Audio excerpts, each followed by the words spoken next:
The Manikato Stakes, the lights on. Set. They're racing. Perfect dispatch. Dark Bow began brilliantly near the inside. With me out very fast and showing speed also Prince Redeemus. And getting away fast also is Noble Lancer, and just in behind them wrap around. Trapped out deep is Shaftesbury Avenue, pushing up along the inside. Then just behind them Binbara King on the inside of Redelva. Grandiose is second last, and dropping out to last now Prince Redeemus down the side.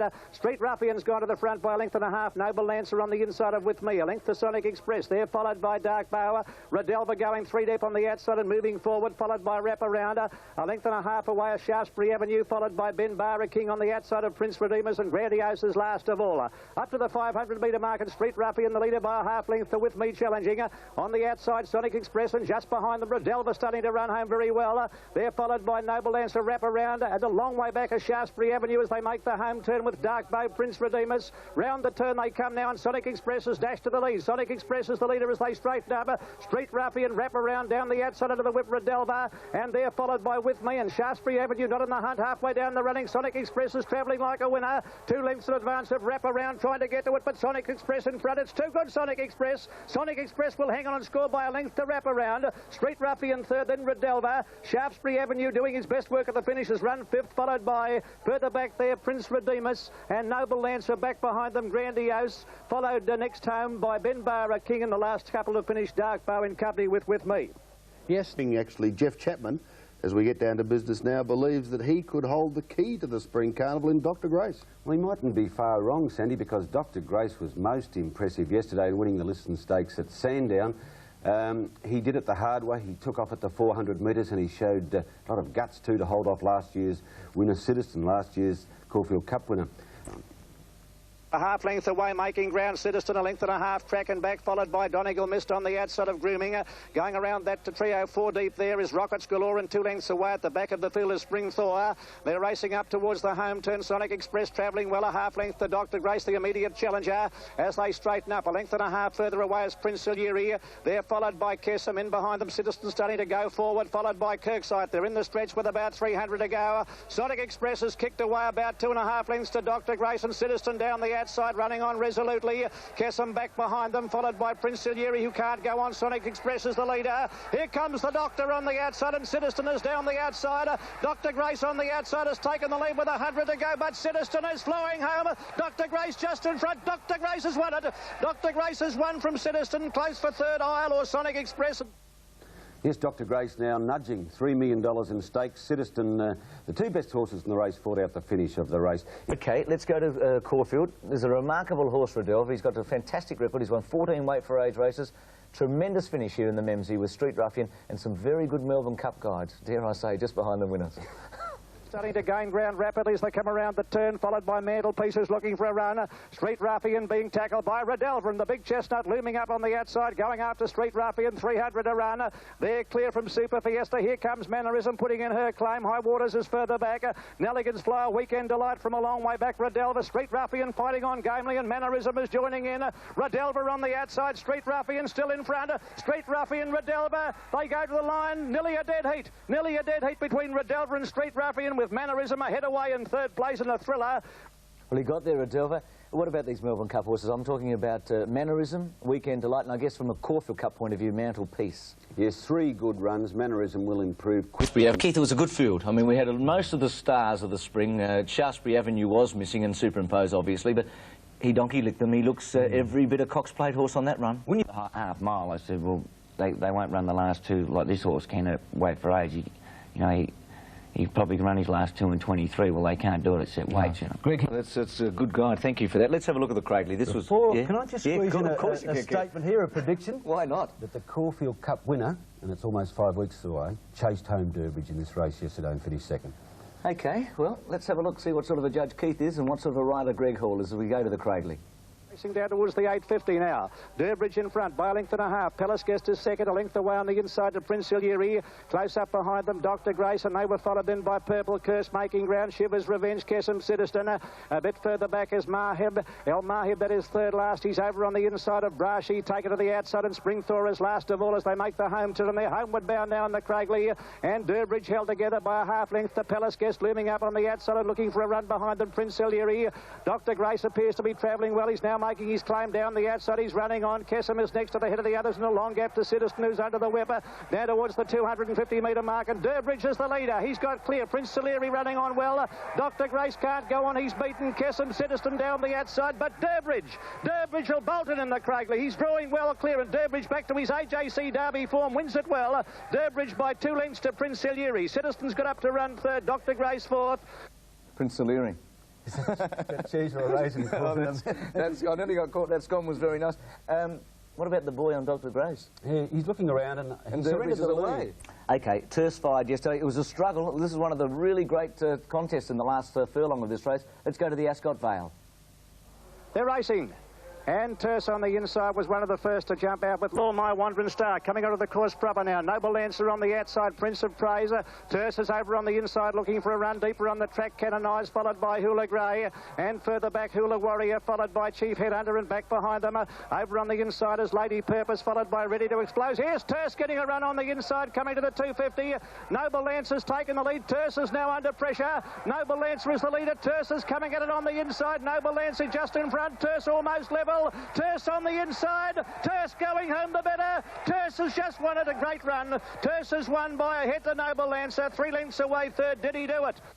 Well, he sure did do it. Terse running a record faster than any other 3-year-old has run. Terse just on the Cox Plate finally. I mean, and is he good enough to win that race, do you think? Well, he ran a time yesterday that only 3 Newmarket handicap winners have betted since it went to metrics. And Shane Dye, surprisingly, in his after-race speech, said this horse isn't handling the Melbourne way of going. He said if he was, he'd win by 5 lengths, but he said he'll learn that. So if he ever gets to learn how to race down here, what's he going to do? I think he's a top chance in the Cox Plate. He's bred to run the distance. You think, I'm not putting a dampener on him, Keith, he's very good, but I just wonder. I really do. I think some of the older horses might handle him. Well, it remains to be seen, but I think he's outstanding, Bruce, and 11 wins from 13 starts. How could you put a dampener on him? Keith, let's have a look at a graphic with Terse, and we're going to explain something here. Generous is the top 3-year-old in Europe. He's got one more run, the Arc. He's had 6 wins out of 10. He's won 2.4 million Australian dollars. The opportunities in Australia are enormous for racing. Terse, admittedly, has had more starts, but he's won almost as much as Generous. He's just starting his 3-year-old campaign. The biggest races are in front of him, and Generous is at the end of his career. Wonderful opportunities for horses in this country.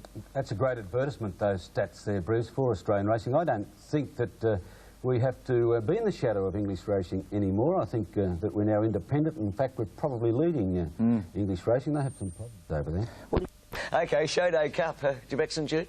No, but I admired his run. He's a gutsy little fellow. He never runs a bad race. He had the top weight, and he fought on like a bulldog. I love watching him. He's a terrific horse, and there were 2 very good runs, Cold Diesel and Our Dawn Star. Let's go to the Show Day Cup.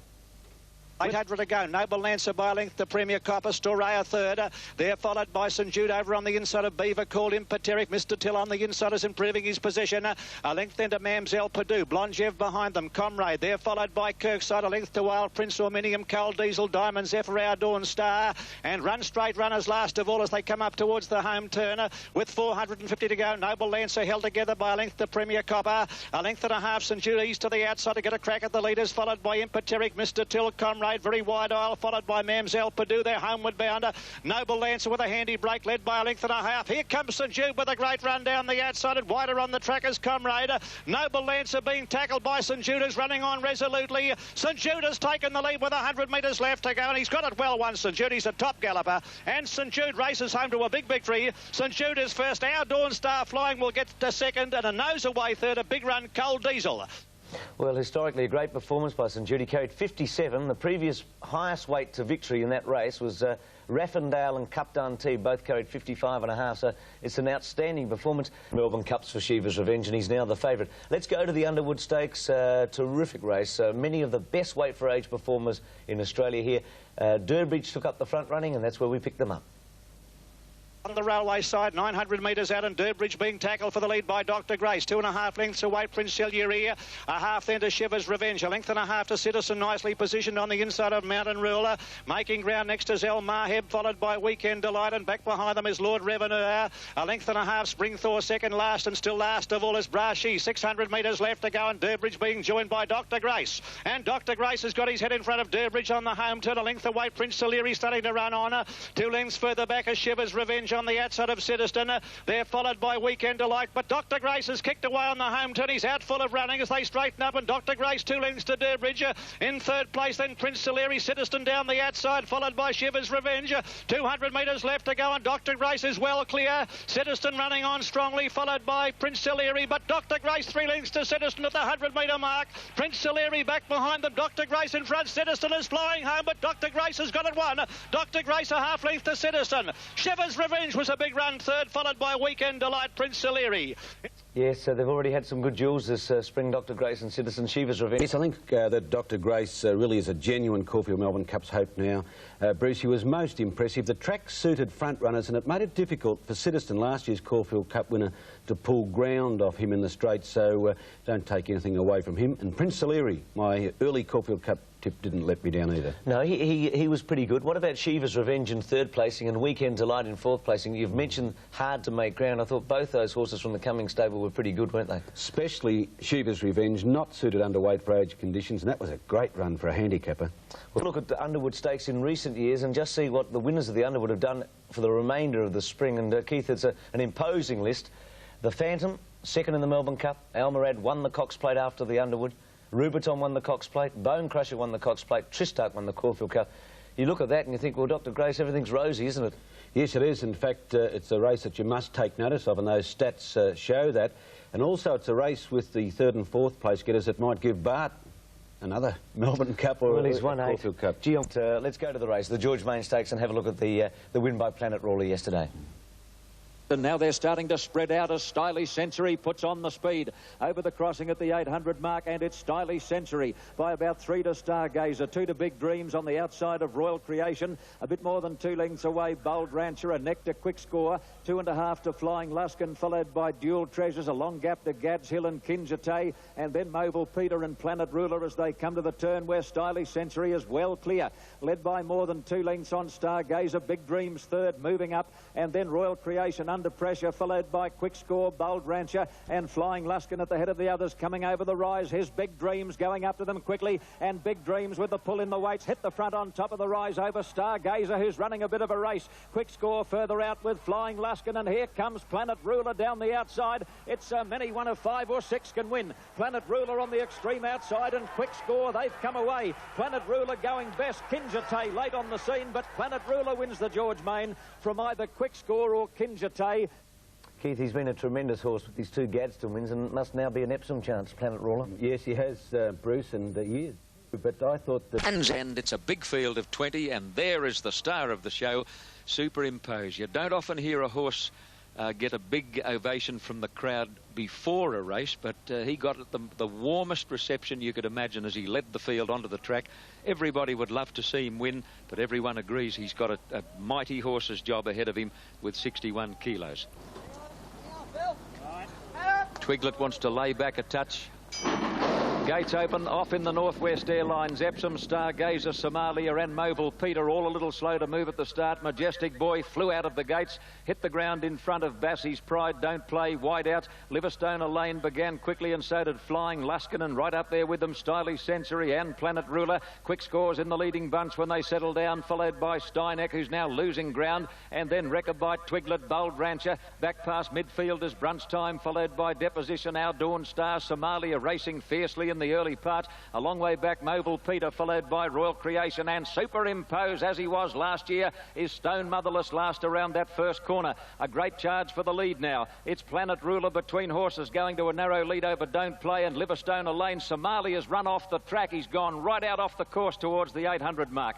Now Stylish Century is in 4th spot. Quick Score beautifully placed. Then Flying Luskin, out deep Stargazer, Rechabite between runners, followed by Majestic Boy, followed by Twiglet. Further back Steineck, Brunch Time, Bassie's Pride, Somalia's rider trying to get him back on the track, and then Mobile Peter. Bold Rancher cluttered up on the fence from Royal Creation, Deposition, and Superimpose has about 2 behind him as they turn for home, and he's got nowhere to go coming over the rise. Planet Ruler joined on the inside by Livingstone Lane. Livingstone Lane takes the lead coming to the 200 mark. Quick Score into the clear, running on strongly. Twiglet down the outside, running a big race at big odds, and Bold Rancher's into the clear now. Livingstone Lane is the leader. Down the outside is Twiglet. Look at Superimpose, he's come through between horses. He's going to do it. It's history at Randwick. Superimpose has come from last, and he wins his second Epsom. An amazing performance and a great ride by Beedman. Superimpose has beaten Liverstone, Lane, Bold Rancher and Deposition in a photo for third, and then Stylish Sensory. Listen to the crowd at Randwick. Behind those Quick Score, Every Possible Hope, followed by Steineck, and then Brunch Time, Twiglet, right behind the leading pack, followed by Majestic Boy, Don't Play, Bassie's Pride, Royal Creation, Flying Luskin, Rechabite, and then Stargazer, Planet Ruler, Mobile Peter, Our Dawn Star, and Somalia last in the Northwest Airlines Epsom. Ladies and gentlemen, you have witnessed a history-making feat at Randwick Racecourse on Epsom Day 1991. And Superimpose has forged his entry into the record books and has achieved something that we will probably never see again on the Australian turf. 2 Doncasters and 2 Epsoms, the greatest mile horse on this course I think we've ever seen. Superimpose, we were all looking for him down the extreme outside of the track, but Darren Beedman had no option but to search for runs closer to the inside. And here is a very excited Kenny Callender. Certainly, John. As you said, history, perhaps the greatest miler ever. Look at him pick up Liverstone Lane. Through he goes, Superimpose, flashing down the outside or in the middle of the track as his stablemate Bold Rancher. But he had 61 kilos, the champ, and you can't do any better than that. You should hear the crowd in the background. It's absolutely deafening as they cheer the champion. Lee Friedman's almost speechless. He's cheering his head off. So he should. Darren Beedman's got the biggest smile you've ever seen, and what a great performance from the champ, Superimpose, in the Epsom Handicap of 1991. That was really something special, John. I'm absolutely speechless, Ken, and moved beyond words. Let's go to the course. And Superimpose has about 2 behind him as they turn for home, and he's got nowhere to go coming over the rise. Planet Ruler joined on the inside by Liverstone Lane. Liverstone Lane takes the lead coming to the 200 mark. Quick Score into the clear, running on strongly. Twiglet down the outside, running a big race at big odds, and Bold Rancher's into the clear now. Liverstone Lane is the leader. Down the outside is Twiglet. Look at Superimpose. He's come through between horses. He's going to do it. It's history at Randwick. Superimpose has come from last, and he wins his second Epsom. An amazing performance and a great ride by Beedman. Superimpose has beaten Liverpool. Magic to stand up there in that broadcasting box and look down at the wild acclaim with which the crowd greeted Superimpose as he came back to scale that day. You'll remember, as I do, a jubilant jockey, Darren Beedman, bending down and actually kissing the horse on the neck as he came back through the gate.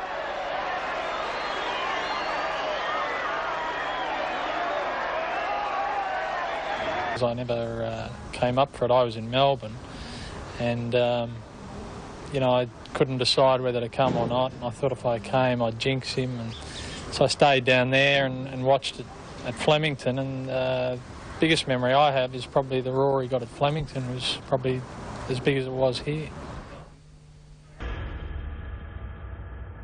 And she did improve a great deal as time went on. She had some little form in New Zealand, but she had a tremendous appetite and a tough constitution, and given a dry track, she looked pretty impressive to me.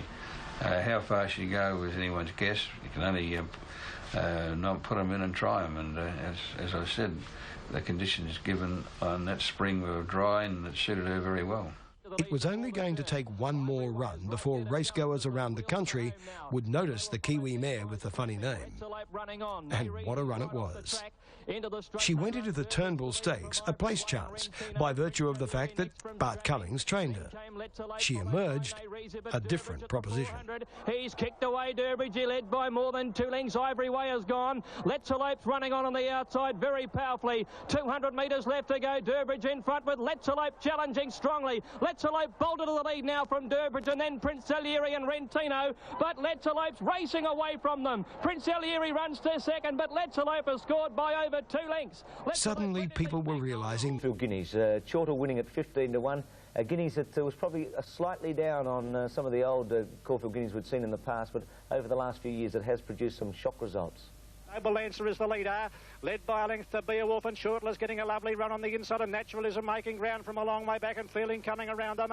And they're followed by Charleston Party and Ready to Explode in the centres, looking for a run, followed by Did He Do It. Many chances on the home turn. Noble Lancer being tackled very quickly by Feeling. Shortler's there in the centre. Over on the inside, Roger John, Glorious Day, Ready to Explode under pressure. A long gap to Did He Do It as they come down past the 200. Shortler's taken the lead in the Guineas, and Shortler's clear of Feeling. Glorious Day, Naturalism finishing fast from a long way back, but Shortle is the leader with 100 metres left to go. Naturalism finished very fast, but Shortle too good. Shortle by half length, Naturalism. Third, Ready to Explode, Glorious Day. Fourth, followed by Feeling, Did He Do It, Roger John.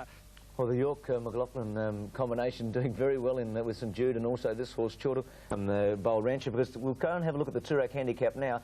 St Jude gets interfered with before the home turn and flattens Bold Rancher. And have a look at Bold Rancher in the last 50 metres of the race. He's steaming home, and he might be a chance in the Caulfield Cup. Here's the Toorak. With the leader now, Cossack Ruler takes up the running by a length. Liverstone and Lane second, half a length away, running on Pacifica. Then Comrade, followed by St Jude, who's over on the inside of Rockets Galore, gaining ground. Black Sun behind them in Paterica. They're followed by Coe's Deals, who's a bit further back there to Bold Rancher, who's over on the inside, dropping back. Bold Rancher held up for a run there. Deposition, he's outside, coming around them, followed by Nelligan's Flyer and Our Dawn Star last of all as they make the home turner. Cossack Ruler again being tackled on the inside by Liverstone Elena, and looming up just behind them, Rockets Galore as they straighten up, followed by Pacific, and deeper on the track is Impaterica. They're homeward bound. Liverstone Elena on the inside as the leader in the Toorak, is kicked away by a length and a half. Cossack Ruler. Here's Comrade into the clear now, finishing on well, and they're followed by St Jude over on the inside, and Black Sun running home pretty well. Comrade has taken the lead with 100 metres left to go from Black Sun, but it's Comrade's Toorak handicap. Comrade has won it from Liverstone Lane. Black Sun third. Fourth, Bold Rancher had no luck at all.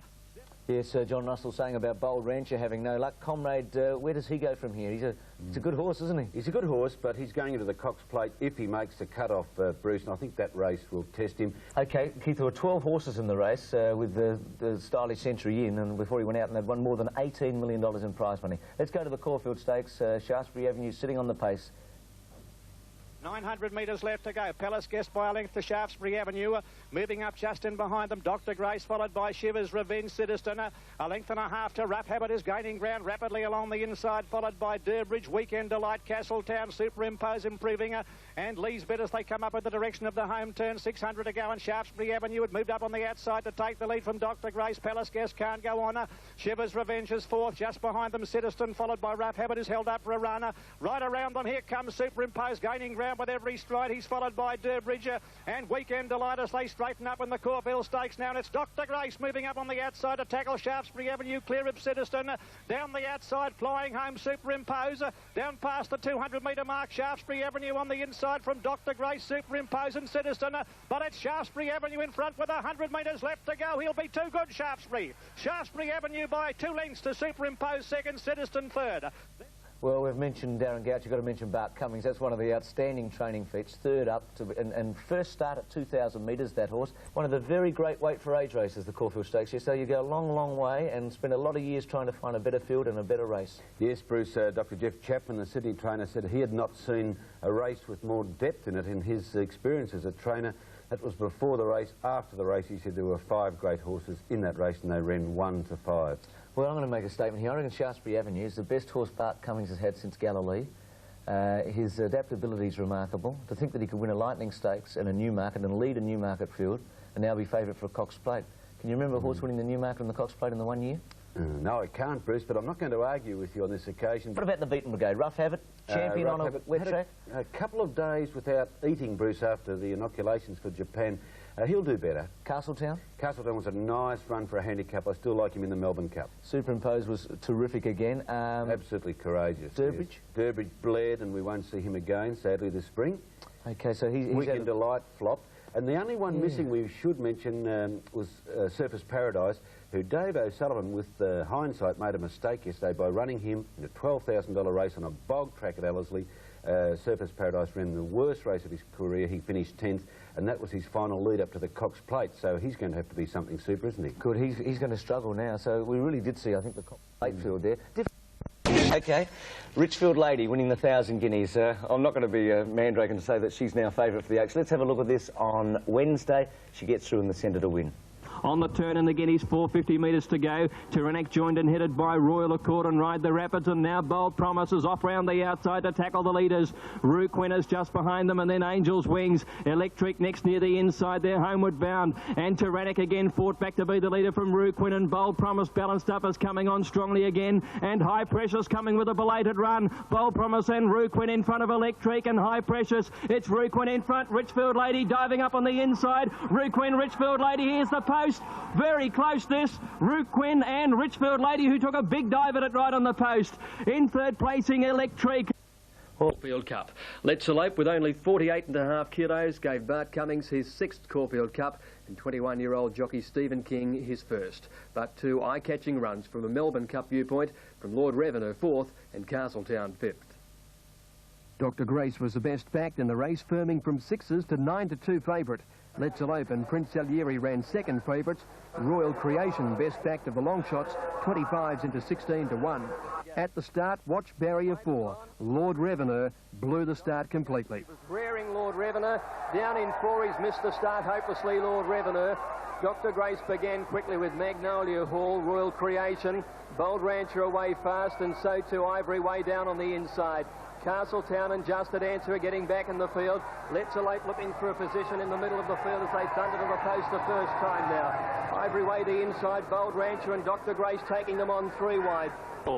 It was a stop-start affair, and when they raced to the 800-metre mark, Ivory Way was still making play. Let's Elope comes around them now, and further back is Magnolia Hall, snookered on the rail. Citizens off the fence, but a long way from them. Followed by Castletown, Just Answer, Liverstone Lane and Lee's Bid. At the 600, and Prince Salieri raced up to Ivory Way and took the lead. Dr. Grace is third, and Lord Revenue wide out. Followed then by Cool Credit. Let's Elope on the outside, and further back is Royal Creation and then Mantelpiece. Prince Salieri first for home from Ivory Way, Dr. Grace in the centre. Then Lord Revenue, Mantelpiece and Royal Creation from Let's Elope. Ivory Way in front, Dr. Grace coming at it, Royal Creation looking for the way clear.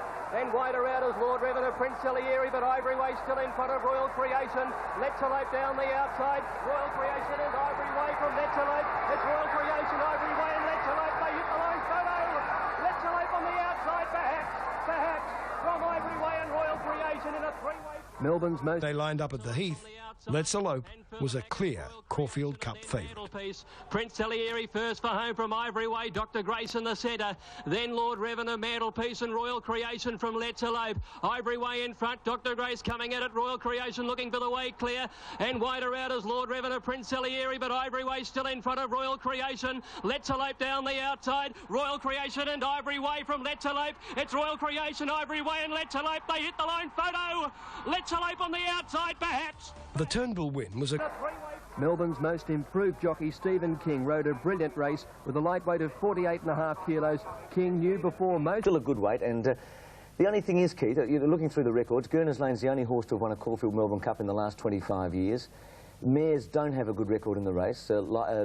Empire Rose, Lightfinger's Evening Pool, the only 3 in about the last 40. She's going to have to be very good to win. Yes, she is. I don't think she'll lose on the score of weights, though, Bruce. If she's good enough to win the Melbourne Cup, surely she can do it with 51 kilos.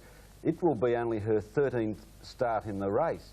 I thought that she may have not had the experience to win the Caulfield Cup. I did overlook the fact that she's trained by Bart Cummings, I think. He's a master, isn't he? He's a king. An absolute... Our 4-year-olds now have won 14 of the last 22 Caulfield Cups. It's a significant statistic, and Let's Elope the victor there. Keith, we've talked a lot about the winners. Some of the beaten brigade. 3 I would like to discuss briefly: Lord Revenue, Castletown and Shiva's Revenge. Lord Revenue, Bruce, as you saw, missed the start by as much as 4 lengths. He finished 4th. Now, Grant Cooksley, who rode him, was asked, I suppose, a basic question after the race. Do you think you should have won? His reply was, well, I missed the start 4 lengths and I was beaten by 1. What do you think? So doesn't always work out like that, though, does it? No, it doesn't. But by the same token, it was an unbelievable run. Now, right behind him was Castletown. I thought he's still my Melbourne Cup pick at this stage. And I thought his was an outstanding performance at a distance and a speed. The pace of the race, it didn't suit him. He'll be better suited at Flemington and at the distance, and also Shiva's Revenge, another one of Bart's. You couldn't miss it either. Well, as far as pure quality is concerned, the Cox Plate is the greatest horse race in the Southern Hemisphere. And as the Moonee Valley Racing Club likes to boast, it's where legends are made. 60 years after Farlap won the race, the Cox Plate is still the race for champions.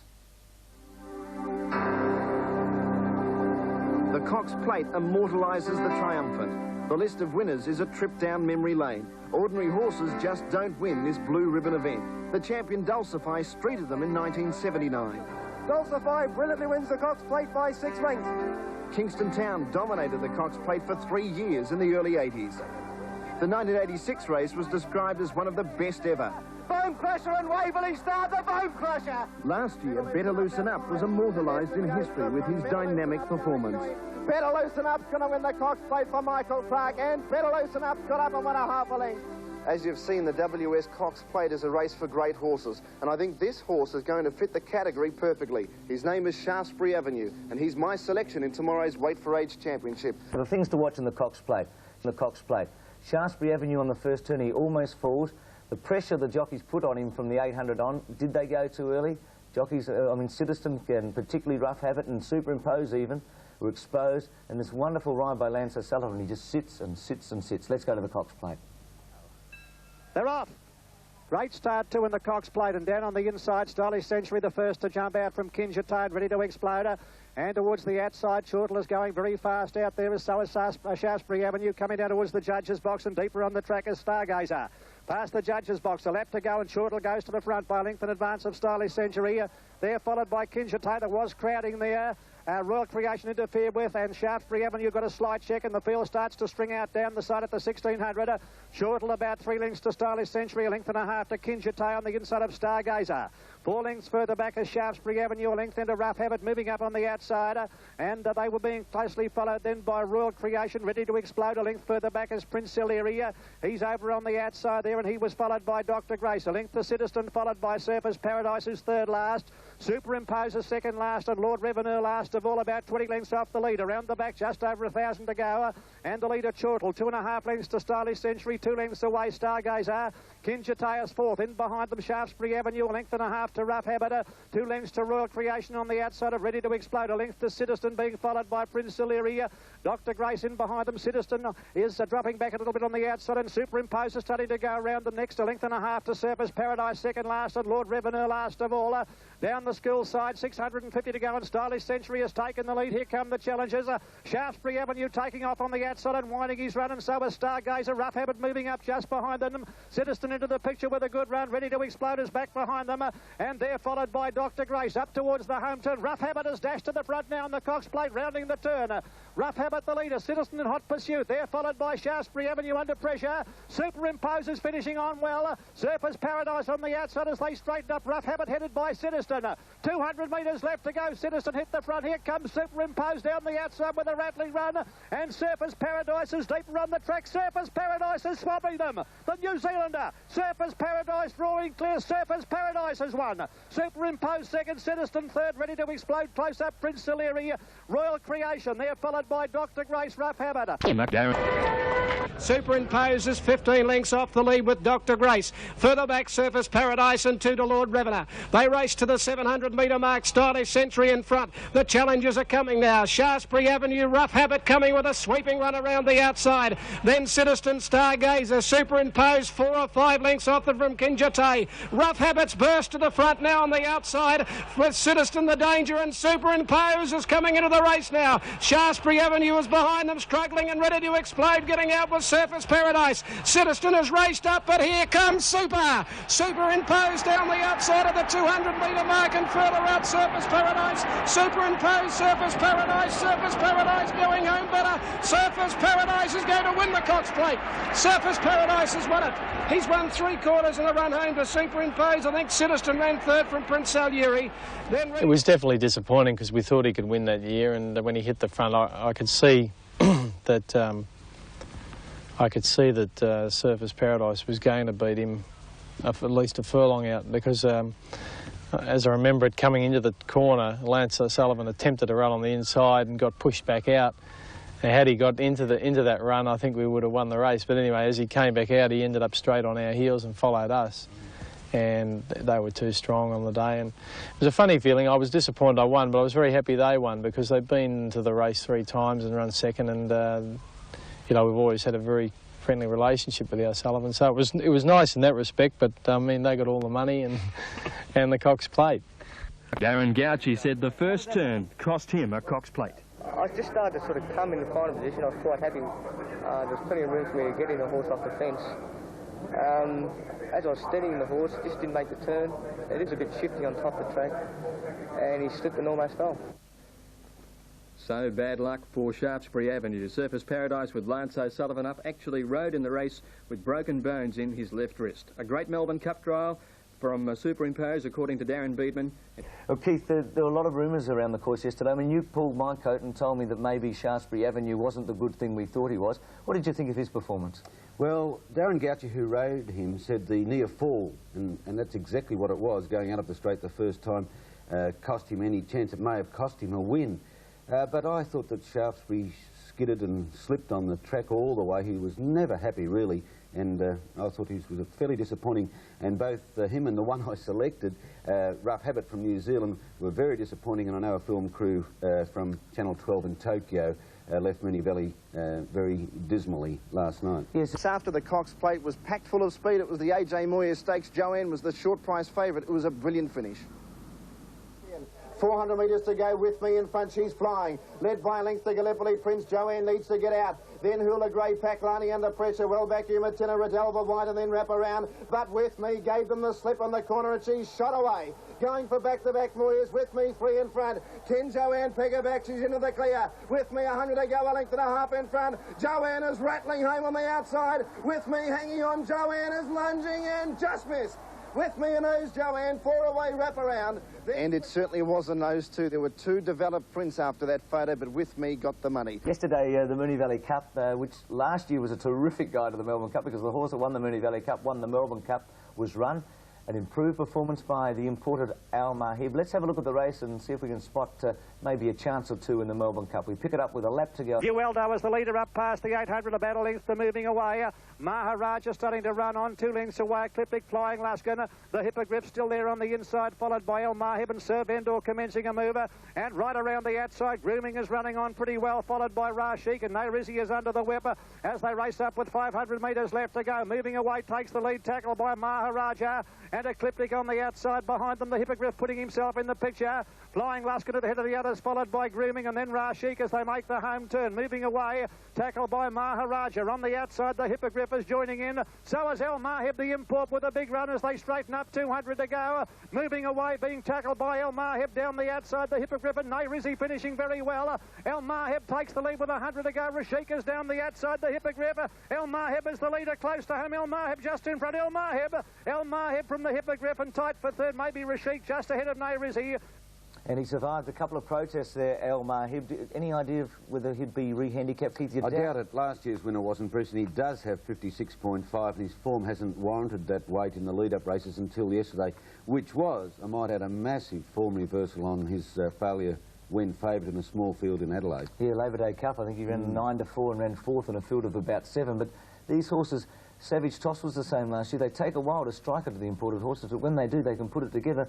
They wouldn't completely rule him out. It was a pretty good win, I thought. I thought the top weight Justed Answer ran a nice race in the Moonee Valley Cup too. Of the beaten brigade, he was the one that caught my eye. Yes, he couldn't go when they sprinted at about the 1,000. We look at the market, Dave. We'll see who's favourite. Well, Let's Open Shivers Revenge at 7 to 1, Castletown and Diego at 8 to 1, and Lord Revenue, who probably didn't lose anything yesterday in the Cox Plate. And Superimpose, well, he's the most interesting runner there. We just don't know whether he... You wouldn't think, would you? But he was second a couple of years ago, and we might discuss him after this break. Staying, let's go to the Geelong Cup on Wednesday. This horse, Newbury Stars, made quite an impact in Australia. He won at Caulfield first up. Let's Elope was unplaced in that race. But watch for Diego, Bruce. He's last at the 400 metres. He's got a black cap and some aqua and green colours. And guess who he's trained by? Yes, Dave O'Sullivan. And, gee, this is some run. Let's go to the Geelong Cup on Wednesday. As they corner, Newbury Star leads around the turn. Set row goes deep. Carwin wider out and off the record, getting through in the centre.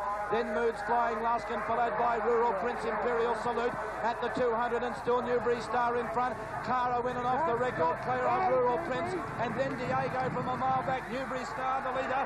Newbury Star, Carwin trying to get him and off the record. Newbury Star in front. Newbury Star wins the cup by a long neck. To Carwin, Diego. What a Melbourne Cup trial that was. Yeah, Brian Blackmore saying, Dave, what a Melbourne Cup trial. And you took Corrie May there in 1985. She won the Geelong Cup. Where does he run next? I think he goes straight into the Cup from there, Bruce. We're pretty happy with his... Really? I mean, every Cup winner practically runs on the Saturday before the Tuesday. Yeah, well, we could say Corrie May got beaten a short nose by my good mate John Mayer, I might add, and so she's done everything but win. And this horse, I just feel myself that Paul and I have discussed it, and we think we'll... Lights on, and they're off and racing. Verdingly didn't jump away all that flash. King Marauding got the best of the start with a filly Catch Fire, and she immediately crosses over to the rails and leads from King Marauding and Watch going up on the outside to third. Then Catalan. Verdingly was out deeper. Behind those was Rhythm, followed by Night Templar, then Waterbridge and New Waterbridge. A couple of lengths to Catalan, and Night Templar back to the tail. 400 metres left to go. King Marauding in front. Verdingly under hard riding from Michael Clark, goes up on the outside, then Rhythm. Behind them, Watch on the inside. Battling on was Catch Fire. 250 metres to go on the favourite. Verdingly drew up on the outside to hit the front. Oh, Watch nearly fell over behind them. 200 metres to go. Verdingly kicked away. He looked to have it won a length and a half in front. Catch Fire's coming again on the inside. Then King Marauding with the first favourite zone. Verdingly wins the Maribyrnong straight by a length. Second Catch Fire, third King Marauding. Rhythm ran on well for fourth. Close up behind those was Watch. Nearly fell over at the 250 metre mark, and then New Maze and Arkraj Waterbridge. Night Templar, and back of the tail of the field was Catalan. Winner of race number one Verdingly, has caused no surprises by scoring, but poor old Watch, Gary Willits. Oh yes, I think Jim Cassidy had a bit of luck between Verdingly and King Marauding. Punters, and they're getting even more nervous now as we speak. Here we go. There is the warning siren, and this announcement by course broadcaster Greg Miles is probably going to take in the vicinity of 5 minutes. So it'll be interesting, and we'll be able to hear what Greg does say as the announcement goes through. To second against first has been upheld, we believe. We're waiting on confirmation of that. And concern. Now here we go. The protest second against first has been upheld. The protest third against first has been dismissed. The protest fifth against first has been dismissed. And the protest fifth against third has been upheld. All right, so there you have it. The amended placings. 8, 1, 9, 11 and 2. 8, 1, 9, 11 and 2. The winner is now Catch Fire. There's David Hayes. Just 30 minutes ago, he was a happy man. Now he's had the race taken off him, and the winner is Catch Fire, trained by Bob Hoysted. That's boarding. Now, over on the fence is Catch Fire. Now, watch in the white cap. Now, here it goes. Jimmy Cassidy down on its nose. It was a miracle he stayed in the saddle. Now, you can see the fourth horse, Rhythm, going into fourth placing on the outside. Verdingly racing very greenly, getting in on top of King Marauding and Catch Fire. Interesting. That's Verdingly in the pink and blue colours and the blue cap, running in on top of King Marauding. Now, watch the horse in the white cap. Down it goes. Jimmy Cassidy up on the horse's head for a moment. Did a remarkable job. Now look at the crowding that's going on there. Verdingly in on top of King Marauding, who in turn is going in on top of Catch Fire. And this is one of those cases where it was probably relayed interference. King Marauding was actually the one interfering with Catch Fire, but the interference was actually caused by Verdingly. Race 7. Fillies a big field of 19. The lights on, and they're off and racing now. Tell out as they come around the turn. 500 metres left to go. Lovey leads into the straight in the Wakeful Stakes. Lusty Habit went up on the outside second. Final Walk joining in. Then Yodels getting up along the inside. Dream About It. Here's the favourite, Richfield Lady. She's out and running on. And Dance Floor Doll behind them. Lady Purpose can't get a run from India's Dream. High Pressure Spanish Gem. But the favourite hit the front. 300 metres to go. Richfield Lady took the lead from Yodels, fighting back. A length and a half to India's Dream, running on strongly. Richfield Lady on the outside and Yodels on the fence. Richfield Lady the outside's put ahead in front of the favourite. It's going to be a little too good. Richfield Lady wins the Wakeful by a head to Yodels, and 3 away Dance Floor Doll. Then India's Dream for the Louis Vuitton. Followed by Richfield Lady, who's coming from a long way back. And over on the inside, Lady Purpose has got nowhere to go. 400 metres left to run. Lovey is the leader. On the outside, Lusty Habit, followed by Yodels. And here comes the Richfield Lady with a rattling run. Lady Purpose blocked away on the inside. Can't get a run. Dance Floor Doll back behind them. But Richfield Lady on the outside's got a head in front of Yodels, who's making a race of it. Yodels on the inside is fighting on strongly. Richfield Lady now doing a bit the better. And Richfield Lady too good in the run home. Richfield Lady by a long neck to Yodels. Dance Floor Dollars third, then India's Dream, who made up ground.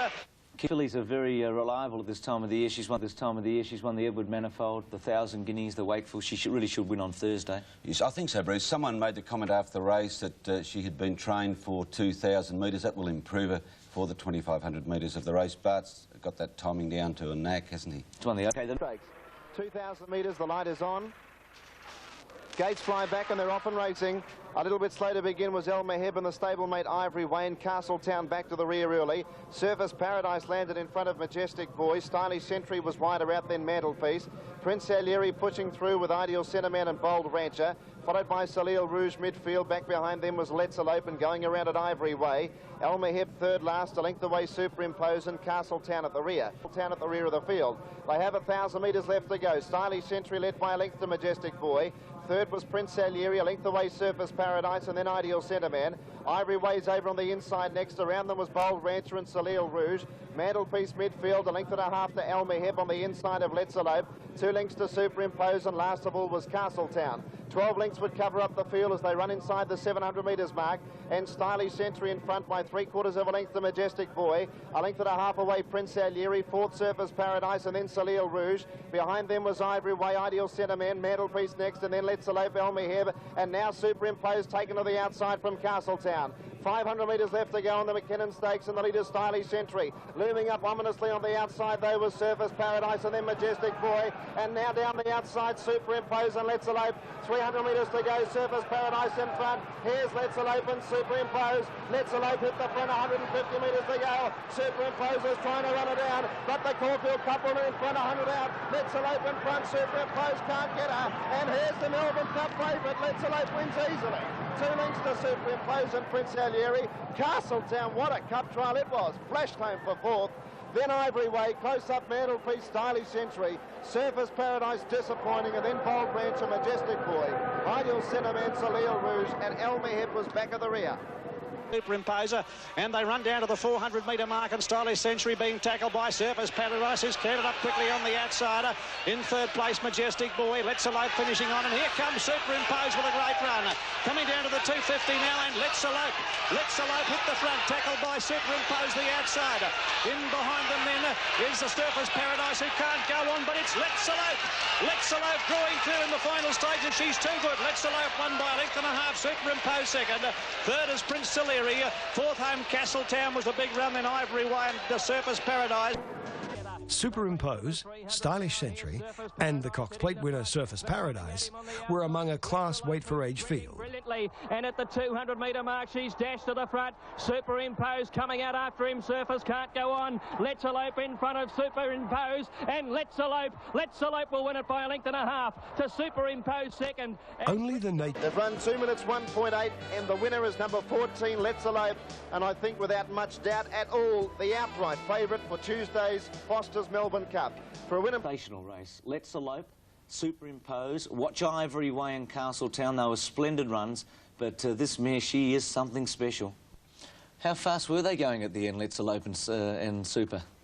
Well, one of the fellas that clocks them at the races, has been doing it for 30 years, Des Spain, said they both ran 22 1/4 the last 2 furlongs. So. Well, Keith, that is absolutely fly. It was one of the most exciting races, wasn't it? Steve King brought Let's Elope back. The first comment he made to Bart Cummings was that he treated them like second-raters, and Bart said they weren't, though. No, they weren't, and Bart reckons it's the best trial he's ever seen. He's coming into the program in a moment. We'll be talking to him about the Melbourne Cup. He said that in his presentation speech. It's an amazing comment. It is. I mean, he's really declared it, basically, hasn't he? Yeah. He's won 8, and he says this is the best one he's seen. So one you settle up. For a winning place for... Leakey is very keen about the chances of Planet Ruler. And Dan, as we come up to you now before the start of the Gadsden, what sort of an achievement would it be if he was to win one of Australia's premier sprint races 3 times in a row? It would just be incredible. Well, I've already said before, Pete, that Planet Ruler is the greatest sprinter I've ever seen at Flemington, so I think he'd only back that up. I'm not saying he's the greatest sprinter I've ever seen, but at least down the straight 6, it's an achievement I'm sure you would... you'll probably only see once in a lifetime. Now, Street Ruffian, the last horse to come up into the gates for the Gadsden of 1991. Hot field of sprinters, the light is on. Euclay's the favourite. The gates. Off and racing now. Planet Ruler jumped away reasonably well. Euclay's won the start from Barossa Boy. Final Card was next, and they were followed by Mr. Tiz, Mr. Till just behind them, and Street Ruffian going very quickly early. Planet Ruler goes back to near last with Vain Sovereign as they run by the 1,000-metre point. Final Card, Euclay's taken on by Street Rough, 50-metre crossing. Euclay sharing the lead from Final Card. Welcome Night. Barossa Boy over on the inside. Street Ruffian making a line of 4. A length and a half to Mr. Till and Grandiose. Vain Sovereign wider out, and then Planet Ruler and Mr. Tiz. 400 metres left to go. Euclay's over on the outside in front of Final Card. Barossa Boy. Welcome Night under the whip. Final Card a half a length in front of Euclay's. Dittman goes for the whip now. Then Street Ruffian followed by Planet Ruler, Grandiose, and out wider was Mr. Tiz. Final Card kicked away, 200 metres to go. It could be somewhat of an upset. Euclay's can't win, but Final Card can. He's shot away and he's home. Final Card's going to bolt the Gadsden in, getting the second Barossa Boy and Mr. Tiz late, but Final Card won easily. Final Card by 3 lengths to Barossa Boy and Mr. Tiz. Then Welcome Night, Planet Ruler, Street Ruffian, Euclay's, Grandiose, Vain Sovereign, and Mr. Till back to the tail of the field. Ruffian, a good long gap to Mr. Till, and Planet Ruler's a long way back, and Mr. Tiz is still last. 350 to go. Final Card on the inside is still in front. Euclay is now under a ton of pressure, and they're not making much ground on this leader. Final Card's going strongly past the 200. He's 2 lengths clear of Barossa Boy. Euclay's Welcome Night, and down the outside from a long way back Mr. Till, but the race is all over. Final Card will bolt in. Final Card won it very easily by 2.5 lengths to Barossa Boy. I think Mr. Tiz ran third, just ahead of Welcome Night. There you go, number 9, the winner. Final Card, and those colours just keep getting carried to victory. It's under, and the time they've run, this is quite phenomenal. This is real history-breaking stuff. It's the stoppers clocked at 1:07.8, and that is an equal track record. That track record has stood since 1940, held by Ori Star, and they've equalled it. Ahead of Welcome Night. Well, it's a bit like seeing Carl Lewis break the 100-metre world record. Not quite as exciting because it may be not as significant. There's an interesting comment afterwards that the Cummings camp made that this horse had trialled as well as Euclay's during the week, if not better, and he was 6-4 and we were 8-1. No wonder we backed him. Maybe he's like his dad, Bruce. Alounder Bay was... Up from the extreme outside barrier, 17 horses engaged in the Hong Kong Bank Victoria Derby, Group 1 Blue Ribbon event, 778,000 in prize money, and the light is on. And they're off and racing in the Victoria Derby of 1991. Rob Moore, the bolter, won the start from Kinjate. Getting out smartly was B.O. Wolf, and a lane shadow going through with Good and Fast, Green Fever wider. Our Bold Cruiser behind them. Very deep was Turgeman as they go past the winning post the first time. Ready to Explode was caught out a little bit deeper as the Kiwi B.O. Wolf went to the fence. Green Fever tried to run off out of the straight.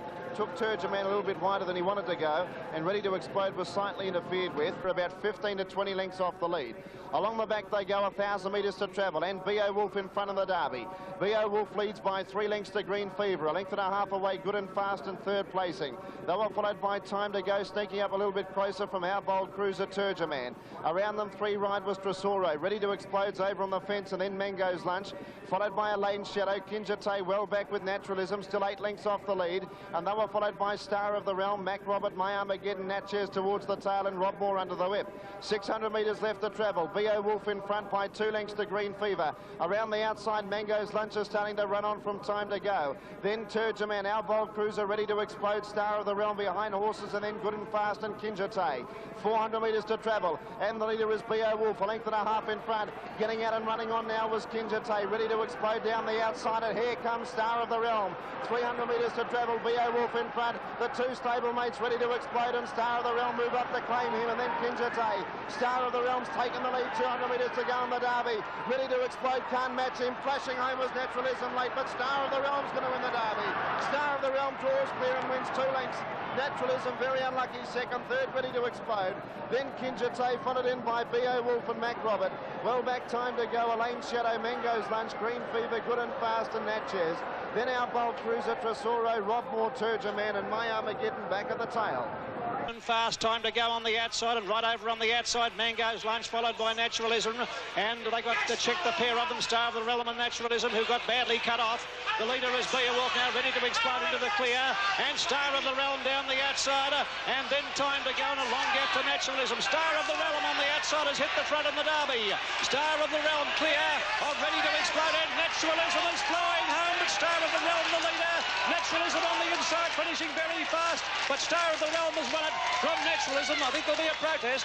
Third home Ready to Explode there, followed by Kinjate. Well, I think we might hear a little bit more about this. I think we might have another protest here. Any particular reason, Gary? Well, I just noticed that around the turn at about the 550-metre point, and we'll try and pick out naturalism. If you look into the middle of the screen, you'll be able to see a horse with green and white colours, and he is exactly right in the middle of the screen. Well, right on the horse on the outside in the white cap with the Stephen King's using the whip here. Naturalism is directly inside of him now. Now, here they come together now. Now that this is where they're actually bumping. They are. And it goes on for quite a while. You can actually see here where Star of the Realm, where it's arrowed, yep. Yes, it's pushing the other horse back in behind the other horse. See that there? Star of the Realm nearly went sideways and I there. think there'll definitely be a protest here. Well, it's still going on now, actually. The winner of the 1991 Hong Kong Bank Victoria Derby, as they come back to scale, is Star of the Realm. Right, Graham, well, on a day of sensations, here's another one, a protest second against first in the Derby. And the ground's just coming through. Damien Oliver, the rider of Naturalism, protesting against the winner, Star of the Realm. And the grounds for the protest, interference between the 450 and the 400-metre mark. So a protest in the feature race of the day, the Hong Kong Bank Victoria Derby. Numbers across the line. Tim, a huge roar has just gone up from the crowd with the announcement that the protest on the Hong Kong Bank Victoria Derby has been dismissed and correct weight has been notified. And, well, there's Well, John Russell picked it and won. There'd be a protest. You could see the interference. Keith, they reckon Star of the Realm will be the next Shaftesbury Avenue. They love him, the John Maher stable. What do you reckon? I think he's going to be a fantastic horse. He is immature. He raced in blinkers for the first time. You say that was a gamble. It paid off. But next season, I think we're going to see a great horse. And I thought, you give yourself any hope of getting the race off Star of the Realm? I wasn't sure because just watching the normal race film, you don't get a full appreciation of how severe or not severe the interference is. So I figured if there was any doubt at all, it was important to protest and at least get a look at the steward's film. Just a couple of things. When you watched the race live, did you expect that Damien would be protesting? Yes, I did. And what was his feeling when he spoke to you when he was getting off the horse? Did he give himself a chance of getting the race? He was a bit negative about it. Can we take that one step further, if I may, Lee? Did Damien not want to protest? Yeah, basically he didn't, no. OK, well, that's interesting. I mean, a huge race like that. He's a young man, though. He's not very old. He would have been the youngest jockey ever to win the Derby had he won. So the pressure had to come from you and the connections for him to protest. That's happened before. I mean, there's been famous cases with Rising Fast not protesting in a 55 Melbourne Cup they reckon he would have got. Do you think the protest... I don't know whether this question is too tough. Do you think the protest result was influenced by Damien's reluctance? No, I don't really think so. I mean, there's a few people said it may have been, but I think they sort of play the ball on how they see it. I'm sure they do. Can the start, the light is on and they're off and racing. Ball. 700 metres to go. Wasdak Hill just in front. Second the inside, Magnolia Hall kicking through, and then Weekend Delight. Rural Prince going up wide. A length further back to Rashik getting off the rails. Flying Luskin's out of it now, and then Maharaja around the outside. Rural Prince, then Dr. Grace grooming taken deep, and Pontiac Glass as they enter the straight. 500 metres to go on the Dalgety, and Rashik cruised up to hit the front for Magnolia Hall. Weekend Delight's under pressure behind them, then Maharaja, Flying Luskin. Rural Prince, Dr. Grace running on, and then Pontiac Glass and grooming down the outside. Rashik in front, Magnolia Hall kicking back on the fence. Maharaja getting out, then Dr. Grace, Alpha Bellin down the outside grooming. Rashik in front, Maharaja trying to pick it back from Dr. Grace. Rashik's in front and he'll go into the Melbourne Cup. Rashik's going to win the Dalgety by a length and a half. Seconds tight, Dr. Grace got there, a nose in front of Alpha Bellin, Maharaja. Then grooming, put it in by Nay Rizzi. Pontiac Glass behind those, and then Flying Luskin, Magnolia Hall. Weekend Delight well back in the field with Korchu Band. Then Rural Prince and Delmar Wasdak Hill, and Lee's Bid was back at the tail of the field. Winner of the Dalgety is the favourite, number 7, Rashik. To talk about, Bart's joining us after the break. We're talking... After the McKinnon yesterday, you said this is the best. That was the best Melbourne Cup trial you've ever seen. Now that's a big statement for a man who's won 8. Well, I can only tell you what I see, and I genuinely believe that. So this is the best thing that you've had going into a Melbourne Cup. Is that what you say? Well, on what we've seen and the weights, and having won at weight for age, and beaten the best weight for age field for a long time, it's a pretty strong field. Someone said, Bruce, if I may, who do you think will win? I think Let's Elope will be very hard to beat, but I still give my horse a very good chance. And Bart, you obviously think Let's Elope. Have you got a main danger outside your stable? Well, yeah, bad luck. Gee, it's a big rap, isn't it, Keith? It is too, Bruce. Where are you going, Keith? I think Let's Lope will start favourite about 2 to 1. That's short? Yeah, I do. But I'm going to have something each way, Castletown. I've stuck with him right Yeah. Well, you've talked me into a bat. I think she'll win, and I think Ivory weighs the illogical danger on weights. I did not get the... At the beginning, it's been a sensational week in racing. From the very first race on Derby Day, with that complicated protest and Vertingly losing it, protest in the Victoria Derby, only the 4th protest in history in the Melbourne Cup, protest... The line is good. They stand. The light. They're off. Beautiful start of the Melbourne Cup on the outside. Ivory Way bounced out quickly with Rashik and Al Maheb. Grooming began fairly on the inside. Sunshine Sally, the outsider, going up towards the lead from Lord Riveter. Further out is Maharaja, Tiakau Pearl, Citizen Dr. Grace. From the outside, Moods going forward and travelling up now. Cool Critter towards the lead and Magnolia Hall out in the centre. Slowly but surely coming over now. Ivory Way is up running 4th and 5th on the outside when they settle down, and Let's Lope is just beyond midfield at the 400-metre mark. A length into Rural Prince, 3rd, a half further back. Ivory Way's got into the box seat, running 4th on the Riverside. 2 then to Magnolia Hall. A length further back, Cool Critter. 2 lengths further back in the field then. Al Maheb on the outside of On the Fence Moods. 2 then to Dr. Grace. A length to Maharaja. A half further back to Tiakau Pearl. A length and a half, Shiva's Revenge. He's got superimposed on the outside of him. Then Grooming. Further back, Lord Rivener. Diego out 3 deep. A length and a half. Let's Lope. A fair way back, the favourite now on the outside of Alpha Bell from Nayrizzy. Pontiac Lass starting a run from Citizen, and they're followed by Castletown at the 1400-metre mark. Weekend Delight second last, and Justed Answer brings up the rear. They're into the back straight in the Melbourne Cup, and the leader is Sunshine Sally by a length to Rashik. Ivory Way is 3rd, tucked in on the rail. A half for the back, Rural Prince running 4th.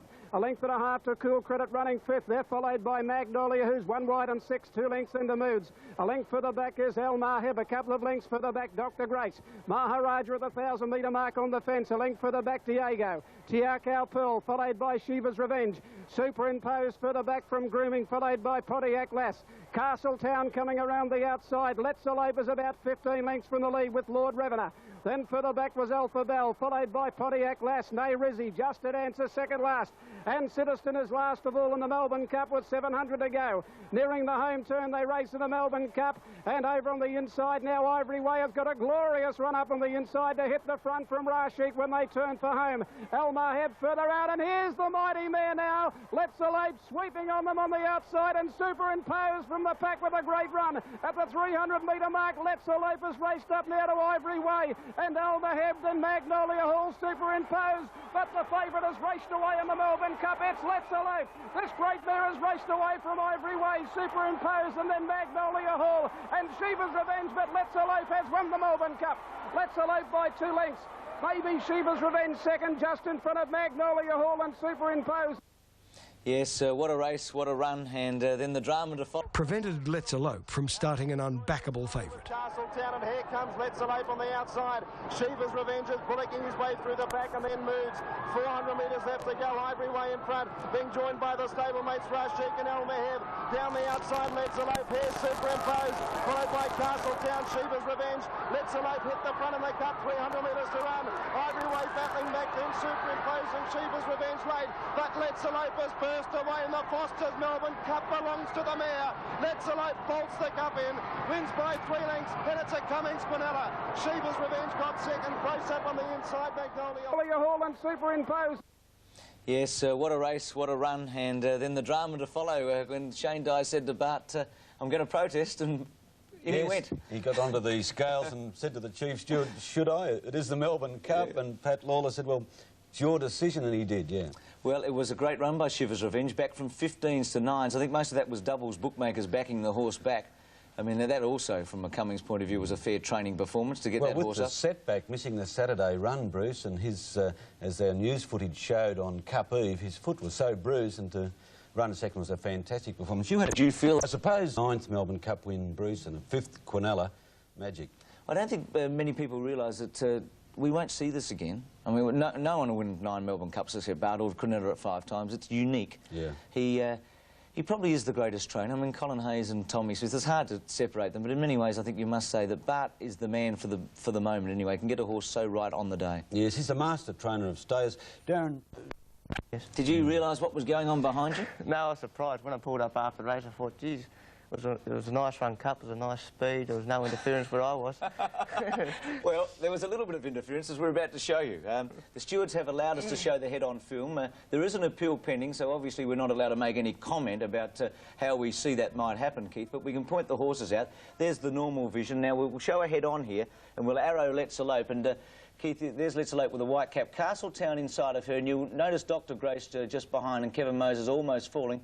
Darren's got the white blaze on the right of Let's Elope in front of her, and not realising what's happening. And Shiver's Revenge is about just inside Castletown, and this is where the protest occurred and the suspension for Stephen King. You can see Kevin Moses there just hanging on to Dr. Grace, and he was out of the race. And so that's the head-on. That's the film that the stewards looked at during the protest and looked at when they discussed any suspension.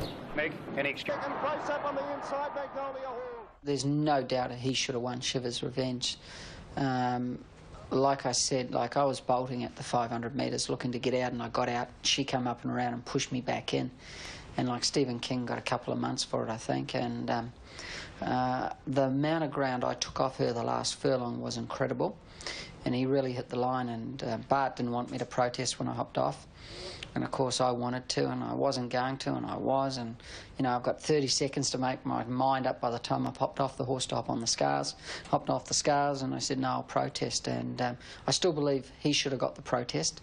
But of course it was a Melbourne Cup, and it's very hard to overturn Melbourne Cups when you've got beat by 2 or 3 lengths. Cummings did the Quinella again. Let's have a look at the closing stages. On the side of the 900-metre mark, Lady Purpose raced up on the outside, went to the front. India's Dream coming around the outside with High Pressures, who's been wide. Richfield Lady starting to get into the clear. Yodel shuffle back with Royal Magic. Behind those is Talent Lover. Southeastern Star off the track when they're about to wheel for home. India's Dream has gone up to Lady Purpose when they turn. Further out, Richfield Lady into the clear, and with it, Southeastern Star. Yodel's a fair way back, and they're followed further back by Royal Magic at the 400-metre mark. Lady Purpose, India's Dream. Richfield Lady being called on now, is gradually wearing them down. Yodel's getting into the clear from Southeastern Star. High Pressures and Dance Floor Doll. Here she comes, Richfield Lady. She gets up to India's Dream with about 150 to go. India's Dream and Richfield Lady. India's Dream being tackled by Richfield Lady. India's Dream, Richfield Lady. Richfield Lady and India's Dream going stride for stride, and the favourite gets up. Richfield Lady's won the Oaks. Ahead to India's Dream. 3 away, third in the race, Yodel's. And in winning completed the Big Four, the Edward Manifold Stakes, the 1,000 Guineas, the Wakeful Stakes, and the Oaks. So Philly can't do any more than that in a Melbourne spring. Look at the Oaks.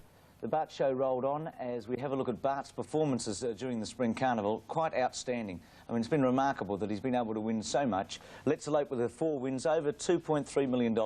Richfield Lady, $650,000 with her 4 wins. This graphic supplied by our friends at Mobile. Shiver's Revenge has run 2 placings for $420,000. Shaftesbury, well, we can actually add a little... 3 lengths, he was flashing home. It's run at 1,400 metres.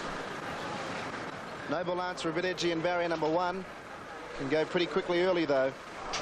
Lights on, and they're off and race. Just about 5 lengths off the lead. Up to the turn with about 650 metres to go. Noble Answer, 3/4 of a length in front. Street Ruffian sitting second, 2 lengths away, Samaria. Then wrap around, followed by Joanne and Vain Sovereign about to be taken to the outside. They're really sprinting at the 500 metres point. Noble Answer a half in front of Street Ruffian. A length and a half away, wrap around. Now Joanne called on, and Vain Sovereign starting to run on strongly from Samaria. 300 metres to go. Wrap around loomed up on the outside of Street Ruffian. 2 lengths away, Vain Sovereign, followed by Joanne under the whip. Wrap around going up on the outside, hit the lead. Vain Sovereign running on strongly. Wrap around's a length and a half in front. Vain Sovereign trying hard from Street Ruffian, but wrap around's going to win the let it go by a length and a half. Tight for second and third, maybe Vain Sovereign, a nose in front of Street Ruffian. Joanne run fourth, a couple of lengths away, Noble Answer, and tailed off with Samaria. Bit of an upset. Number 5, wrap around, Michael Clark first. But I must say here, Gary, they went quick enough, but they got quicker when they went down the home straight. Why would you be that far back on Joanne? Well, it looked like... 619,000 and the place pool 349,000, so $1 million all up in the win and place pool in the Honda Stakes race number 5.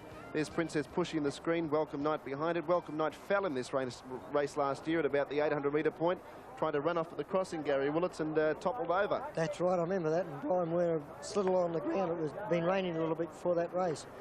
Actually quite similar to this. Better than this, Dan. Shaftesbury won this race last year, and he was very impressive, ridden by Jimmy Cassidy in the Honda last year. Gary Willits carried 4.5 kilos less, but he's probably improved 4.5 kilos since then. He certainly looks very well when he was going down that race there. I just had a good look at him, and he's got a nice bit of rib showing him, but certainly got him looking well. There's my tip. Mick Didman riding deposition. Now Planet Ruler's away from the line. The old fella just wants to... Planet Ruler goes up, and they're all set to go for the Honda of 1991. Light is on, and they're off and racing in the Honda Stakes, and Shaftesbury Avenue beat them out. He was first to begin from Brunch Time and Post Elect going up on the outside. Not a lot of speed early. Waikiki's going to go on the outside and go to the front.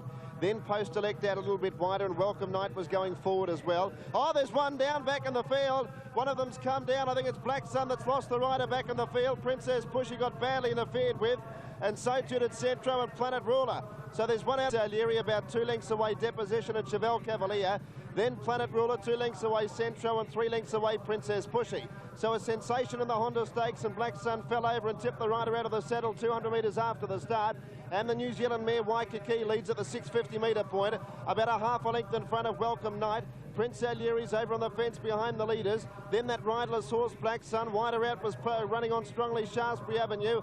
Pontormo's moved into the race rather quickly. Prince Alieri went up the 5th, and then Deposition, Post Elect, and out wide of Centro. 300 metres to go. Waikiki in front of Welcome Night, trying to wear it down. Joining in Pontormo. Here's Shaftesbury Avenue joining in now. And then Prince Alieri, 250 to go. It's Pontormo in front. Shaftesbury Avenue's trying to wear him down. Pontormo a half a length in front. Shaftesbury Avenue trying to get him as the riderless horse gets up on the fence, but Pontormo's going to win for Paddy Payne. Pontormo by a length. Second, Shaftesbury Avenue. Third, Prince Alieri. Then Welcome Night, Chevelle Cavalier. Further back, Deposition, Waikiki, and Brunch Time, Post Elect, Planet Ruler, Centro. And back at the tail of the field was Princess Pushy. And Black Sun, the riderless horse, nearly putting Pontormo through the outside running rail. It has dumped the rider about 200 metres after the start. After the field cluttered up, there was no speed on. And the jockey there, Stephen King, was tipped out of the saddle. Yes, I just hope Stephen's all right. He's had such a wonderful run, and it'll be a tragedy if anything happened to him. But all the honours were with Pontormo. He's been racing very well. So in similar circumstances, the winner of the Honda Stakes of 1991 is the Lee Friedman trained Pontormo. Lucky late riding change. Paddy Payne picked up the ride and has got the money on a horse that started at 20 to 1. Lee Friedman's talking with an apprentice as well, so there's a bit of history repeating itself. Well, tell us the story about Paddy Payne. He was a last-minute engagement. When did you actually put him on? Well, Darren Beeman rang me yesterday and said he couldn't make the weight, and I had to talk to Pat Lawler. I said, look, I've got a really big opinion of this kid, and I'd like to put him on. And Pat was very good of him, allowed me to put an apprentice on, and with good, happy results. In that situation, do you have to state your case to the stewards, replacing a senior rider with a 16-year-old boy? Yeah, I just said, boss, give me a fair go, will you? Did you go into the race confident with Shaftesbury Avenue, the class horse at the race in there? We thought he'd be very hard to beat, but we knew this little horse was fit, and we knew that if we could pinch a bit of a break on him and make him chases with the lightweight, maybe the 11 kilos would be too much. That's the way it worked out. Nice end of the carnival for you. Yeah, well, it's been a bit lean picking, so it's good. Good on you, Lee. Well, the winning trainer, Pontormo, successful in the Honda Stakes. The numbers 14, 1 and 4. Shaftesbury Avenue gallant in defeat under his big weight second, and Prince Alieri running his normal honest race third. The time 1:30. Not bad from Fanning. 850 to go in the Cup, and Stylish Century still by a length to Ideal Centre.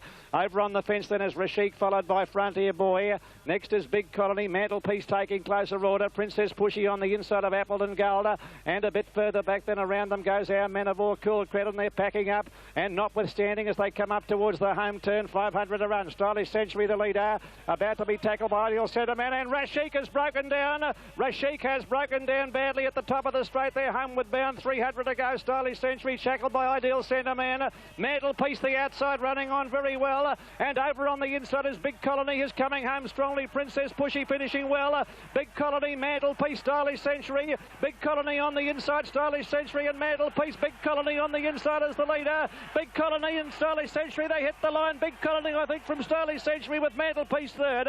They're followed by Princess Pushy. Then came Our Man of War, Ideal Centre Man, followed by Notwithstanding, Cool Credit, Appleton Gold, and last of all, Frontier Boy. Yeah, well, what an exciting finish. Let's watch that again. Big Colony getting through on the rails. Stylish Century ridden by Mick Dittman, and didn't get Mick get plenty out of him. Let's pick them up here. Mantelpiece ran up to them 3 deep for Kevin Forrester. He was going to go on and win, but then he started to fade. Big Colony along the inside. He's responding, and now Mick gets into Stylish Century, and Stylish Century, does he find some? You certainly can't doubt his heart, but I think Big Colony, as you can see there, I think he's just got his head in front. And it's certainly there. Well, it looks to be. I know the angle can favour the horse on the outside, but as we see the picture there, it looks like Big Colony has nosed out Stylish Century in the Sandown Cup. Let's go back and have... Viander Cross was an exceptional galloper, winning the 2,000 guineas at Riccarton at just his 8th race start.